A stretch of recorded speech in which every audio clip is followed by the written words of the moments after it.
여러분, 오늘도 하나님의 전을 기쁜 마음으로 찾아 나오신 여러분에게 주께서 부어주시는 강건함과 평강이 하늘 위에서부터 온전히 임하시기를 축복합니다. 오늘 본문에 등장하는 아브라함은 흔히 믿음의 조상이라는 별명으로도 불리는 인물입니다. 오늘 본문은 특별히 그 하나님께서 이 아브라함을 시험하는 사건을 기록하고 있습니다. 사실을 말하자면 창세기 12장에서 하나님의 부름을 받을 때부터 사실 아브라함의 삶은 매 순간이 시험이었습니다. 우선 하나님께서 가라고 명하신 땅 가나안은 그의 눈에 아직 보이지 않고 손에도 잡히지 않는 땅이었죠. 그 후로도 주신다던 아들 역시 오랫동안 태어날 기미가 보이지 않았습니다. 아브라함과 그의 아내 사라에게서 이삭이 태어나게 된 것은 약속을 받은 지 25년이 되어서 이루어진 일이었죠. 25년 동안 무엇인가를 간절히 기다려본 경험이 없다면 우리는 아브라함에 대해서 어떤 평가도 내릴 수 없을 것입니다. 그 25년은 아브라함의 생애에 있어서 참으로 길고 고통스러운 시간이었을 것입니다. 약속이 이루어지는 것을 보기까지 아브라함은 쓰러지고 또 넘어지고 또 실패하면서 그 긴 세월을 보내야 했습니다. 이삭은 이렇게 얻은 결실이었죠. 우리식으로 표현한다면 그 아들은 눈에 넣어도 아프지 않을 아들이었습니다. 그런데 하나님의 시험이 거기서 끝이 아니었죠. 하나님은 바로 그 이삭을 바치라고 말씀하셨습니다. 그것도 번제로 드리라고 하셨죠. 2절 말씀입니다. 여호와께서 이르시되 내 아들 내 사랑하는 독자 이삭을 데리고 모리아 땅으로 가서 내가 네게 일러준 한 산 거기서 그를 번제로 드리라. 성경에는 나오지 않지만 그날 밤 아마도 아브라함은 한숨도 잘 수 없었을 것이라고 생각합니다. 하나님께서 이번에 요구하신 일은 그동안의 어떤 명령보다도 따르기가 어려웠기 때문이죠. 주실 때는 언제고 이제는 왜 그 아들을 도로 달라고 하시는 것일까? 어째서 그 아들을 내 손으로 죽여야 하는 잔인한 일을 명하고 계신 것일까? 하나님께 야속한 생각이 들면서 별별 생각이 다 머리를 스쳤겠죠.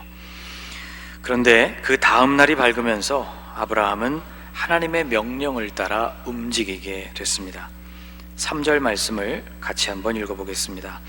아브라함이 아침에 일찍이 일어나 나귀의 안장을 지우고 두 종과 그의 아들 이삭을 데리고 번제에 쓸 나무를 쪼개어 가지고 떠나 하나님이 자기에게 일러주신 곳으로 가더니, 길을 떠난 아브라함은 3일 만에 하나님께서 명하신 곳에 도착했습니다.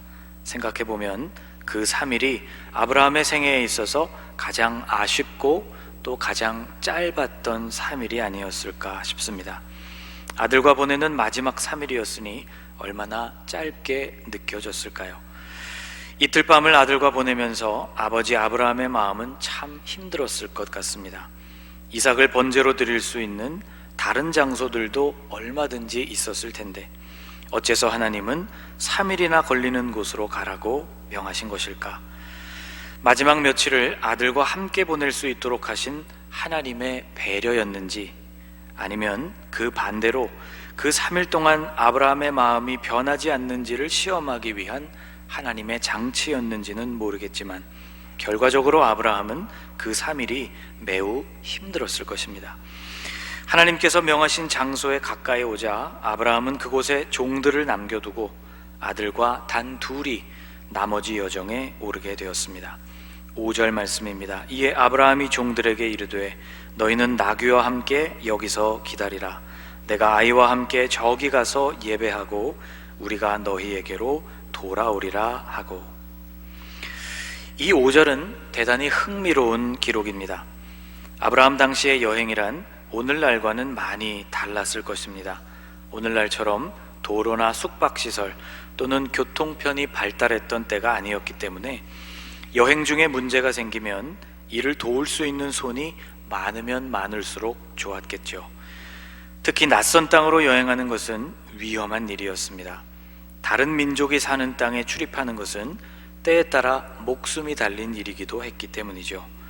또 종종 도적대도 출몰했기 때문에 신변의 안전을 위해서도 여러 명이 함께 이동하는 편이 안전했습니다. 그런데도 오늘 본문의 아브라함은 여정이 다 끝나지도 않았는데 두 종을 그곳에 남겨두려고 했습니다. 아브라함이 이렇게 한 데는 이유가 있어 보입니다. 하나님께서 명하신 산에 오른 후 아브라함은 아들을 번제로 드려야 했습니다.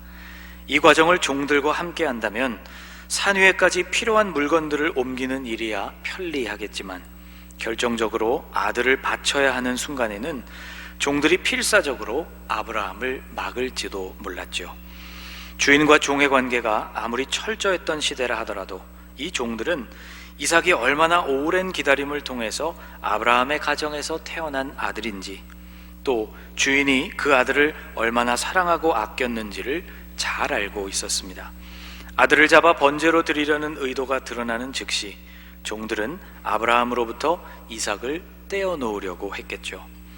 우리 주인이 나이가 많아 이제는 정신도 온전하지가 않은가 보다, 이렇게 생각을 하면서 주인을 뜯어 말렸을 것이 분명합니다. 아브라함도 그것을 예상했던 것 같습니다. 그래서 종들을 아예 그곳에 남겨둔 것이죠. 그런데 이 5절이 더 흥미로운 것은 종들에게 여기서 기다리라 이렇게 한 말 때문이 아니고 아브라함이 그 다음에 하고 있는 말 때문입니다. 아브라함은 이렇게 말했습니다. 내가 아이와 함께 저기 가서 예배하고 우리가 너희에게로 돌아오리라. 종들이 듣기에는 조금 이상하기는 했어도 수긍할 만한 명령이었을 것입니다. 주인이 아들과 단둘이 가서 조용히 하나님을 예배하고 돌아오려나 보다 싶었을 것이죠. 그러나 우리에게는 이 말이 이상하게 들립니다. 아브라함은 우리가 너희에게로 돌아오리라고 말하고 있지만 실은 예정된 대로라면 우리가 아니라 아브라함 혼자서 돌아오게 될 예정이었습니다. 아들 이삭에게는 올라가는 여정만 있을 뿐 되돌아오는 여정은 계획에 없었기 때문이죠. 그런데도 아브라함은 우리가 돌아올 것이라고 했습니다. 이게 무슨 뜻일까요? 종들을 안심시키기 위해 형식적으로 한 말이라고 생각할 수도 있습니다. 우리가 예배하고 나만 돌아올 것이다 이렇게 말한다면 당연히 종들이 이상하게 생각할 테니 빈 말이라도 그렇게 했어야 하지 않을까 싶습니다. 그런데 아무리 생각해 보아도 이 말은 그저 형식적으로 던지고 있는 말 같지가 않아 보입니다. 아브라함은 이 말을 진심으로 하고 있는 것 같습니다. 신약시대에 활동한 사도 바울은 본인이 고백한 것처럼 유대인 중에 유대인이었으니 아마도 아브라함의 이 이야기를 잘 알고 있었을 것입니다. 특히 사람이 하나님 앞에서 의롭다함을 받는 과정을 아브라함을 통해서 설명하려고 했으니 아브라함의 모든 것이 바울에게는 중요하게 다가왔겠죠. 바울은 로마서를 기록할 때 당시의 아브라함의 믿음이 어떠한 믿음이었는지를 이렇게 설명하고 있습니다. 로마서 4장 17절 말씀인데요. 기록된 바 내가 너를 많은 민족의 조상으로 세웠다 하심과 같으니 그가 믿은 바 하나님은 죽은 자를 살리시며 없는 것을 있는 것으로 부르시는 이시니라. 바울이 생각하기에 아브라함은 하나님을 죽은 자를 살리시는 분, 그리고 없는 것을 있는 것으로 부르시는 분이라고 믿었다는 것이죠. 없는 것을 있는 것으로 부르시는 분이란 임신의 가능성이 전혀 없었던 자신과 사라에게 아들을 허락하신 분이라는 의미로 받아들일 수 있습니다. 아브라함은 그의 나이 100세에 이 약속이 이루어질 수 있으리라고는 전혀 생각하지를 못했었죠. 그래서 기다리는 25년 동안 그는 이러저러한 인간적인 방법들을 계속 시도했습니다. 그러나 하나님은 절대로 일어날 수 없는 일을 그들에게 일어나게 해주셨죠. 아브라함과 사라가 모두 주님 앞에서 웃고 말았지만 하나님은 존재할 수 없는 아들을 그 가정으로 불러주셨습니다. 아브라함의 믿음은 또 하나님께서 죽은 자를 살리신다는 믿음이었다고 했습니다. 이 믿음은 바로 오늘 본문에 해당되는 설명이라고 할 수 있겠습니다. 하나님은 아브라함이 엉뚱한 시도들을 할 때마다 약속을 이어갈 사람이 이삭이라고 분명하게 말씀해 주셨죠. 아브라함이 자신의 후계자로 다메섹 출신의 엘리에셀을 생각하고 있을 때 하나님은 그에게 이렇게 말씀하셨습니다. 창세기 15장의 기록인데요. 아브라함이 이르되 주 여호와여 무엇을 내게 주시려 하나이까? 나는 자식이 없사오니 나의 상속자는 이 다메섹 사람 엘리에셀이니이다. 여호와의 말씀이 그에게 임하여 이르시되 그 사람이 내 상속자가 아니라 내 몸에서 날 자가 내 상속자가 되리라 하시고, 하나님은 엘리에셀이 아니라고 너의 몸에서 날 자가 상속자가 될 것이라고 분명히 말씀해 주셨죠. 또 하나님은 하갈을 통해서 얻었던 아들 이스마엘도 아니라고 말씀하셨습니다. 이번엔 창세기 17장입니다. 아브라함이 이에 하나님께 아뢰되 이스마엘이나 하나님 앞에 살기를 원하나이다. 하나님이 이르시되 아니라 내 아내 사라가 내게 아들을 낳으리니 너는 그 이름을 이삭이라 하라. 내가 그와 내 언약을 세우리니 그의 후손에게 영원한 언약이 되리라. 따지고 보면 이스라엘도 아브라함의 몸에서 난 아들이었습니다. 그런데 하나님은 더 구체적으로 말씀해 주셨죠. 당신의 언약을 세우실 사람은 사라가 아브라함에게 낳을 아들이고 그의 이름은 이삭이 될 것이며 당신은 바로 그 이삭과 언약을 세우시겠다는 말씀이었습니다. 하나님께서는 이렇게 구체적으로 아브라함에게 말씀해 주셨죠. 그러니까 아브라함에게는 두 가지의 확실한 말씀이 주어진 셈이었습니다. 첫째, 다른 사람도 아니고 바로 이삭을 통해서 당신의 언약을 이루시겠다는 약속. 둘째로 바로 그 이삭을 번제로 드리라는 말씀이었습니다. 첫 번째 약속은 이삭이 살아 있어야 가능하고, 두 번째 말씀은 그 이삭이 번제물이 되어야 가능한 말씀이었습니다.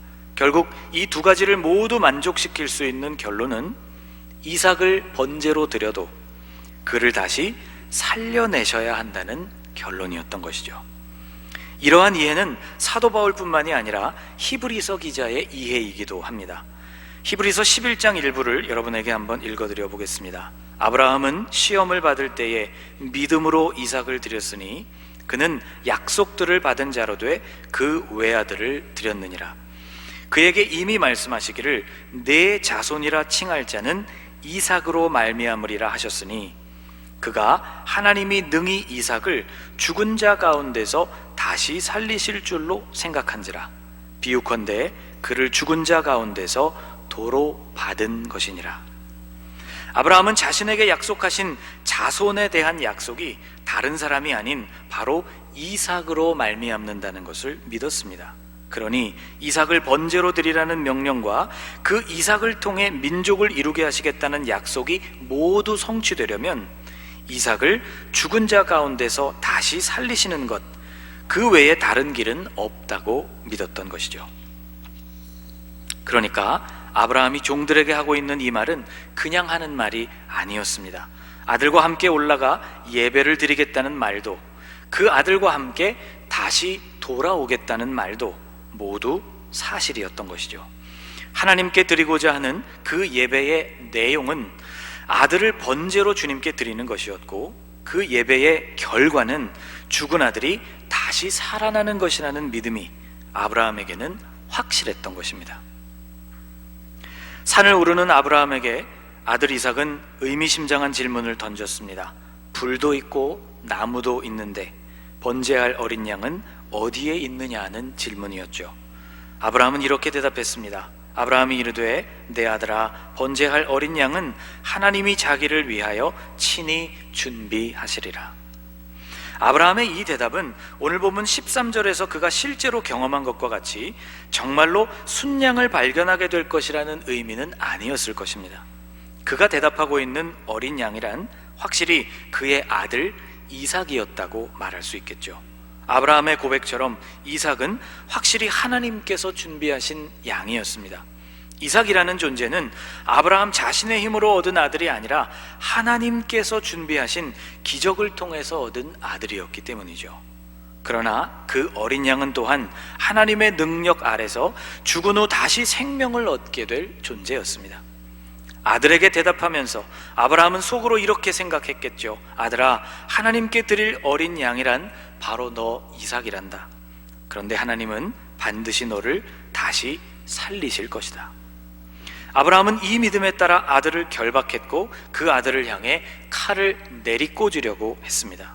여기까지 지켜보신 하나님은 다급하게 그를 멈춰 세우셨죠. 하나님은 아브라함이 예상하고 믿은 대로 이삭을 죽음에 이르게 하시고 그 후에 그를 다시 살아나게 하실 수도 있었습니다. 그러나 아브라함의 믿음을 확인하신 이상 그 이상의 고통을 안겨주지는 않으려고 하셨던 것 같습니다. 아들의 생명을 끊어야 하는 아버지의 마음과 죽음을 맞는 아들의 고통은 되살아난 이후에도 오래 간직되는 상처일 테니 말이죠. 이렇게 보면 당신의 아들을 우리에게 직접 보내셔서 십자가에서 실제로 죽게 하신 그 하나님의 마음은 얼마나 아프신 것일까를 생각해 보게 됩니다. 아무튼 아브라함을 멈추게 하신 하나님은 아브라함이 아들에게 했던 그 말과 같이 실제로 번제로 드릴 양을 얻게 해주셨습니다. 여호와 이레라는 말은 바로 이렇게 탄생했습니다. 여러분, 이 말은 하나님이 우리의 필요를 준비해 주신다는 단순한 고백이 아닙니다. 하나님의 말씀에 끝까지 순종했을 때, 순종하기 위해서 죽음의 문턱조차 넘으려는 믿음을 보일 때 우리가 얻게 되는 결과를 말하는 것입니다. 우리는 두 사람의 모습에서 모두 믿음을 발견합니다. 믿음을 가지고 하나님께 순종하고자 하는 아브라함의 모습과 하나님의 뜻과 아버지의 결단을 존중하고 있는 이삭의 모습입니다. 믿음 위에 세워진 가정의 모습이죠. 이 특별한 경험을 통해서 아브라함의 믿음이 확증된 것은 물론이고 이삭의 삶에도 그 믿음이 강하게 각인되었습니다. 이 특별한 사건 이후로 이삭 역시 언약을 성취하는 믿음의 사람으로서 살아가게 됩니다. 여러분, 오늘 우리들의 가정에도 이런 믿음의 역사가 나타날 수 있기를 간절히 축복합니다. 하나님의 약속에 대한 확실한 믿음이 부모에게서 나타나고 그것을 보고 듣고 체험하며 자라난 자녀들에게도 같은 믿음이 싹틀 수 있기를 축복합니다. 아브라함이 종들에게 말하고 있는 대로 우리가 너희에게로 돌아오리라, 이런 믿음의 고백이 우리 가정들마다 나타나실 수 있기를 주님의 이름으로 축원합니다. 기도하겠습니다. 하나님, 주님은 약속하신 바를 반드시 이루시는 분이라는 아브라함의 믿음이 아들을 바치는 순종의 자리까지 가게 했음을 보았습니다. 또 이렇게 순종하는 아버지와 함께 그 믿음의 길을 함께 했던 아들의 모습도 보았습니다. 우리의 가정마다 같은 믿음의 역사가 나타나게 하옵소서. 하나님의 약속에 대한 확실한 믿음이 부모에게서 나타나고 그것을 보고 듣고 체험하며 자라난 자녀들에게도 같은 믿음이 싹트게 하옵소서. 우리가 너희에게로 돌아오리라, 아브라함의 확신에 찬 이 고백이 우리 가정들 안에서도 나타나게 하옵소서. 예수님의 이름으로 기도하옵나이다. 아멘.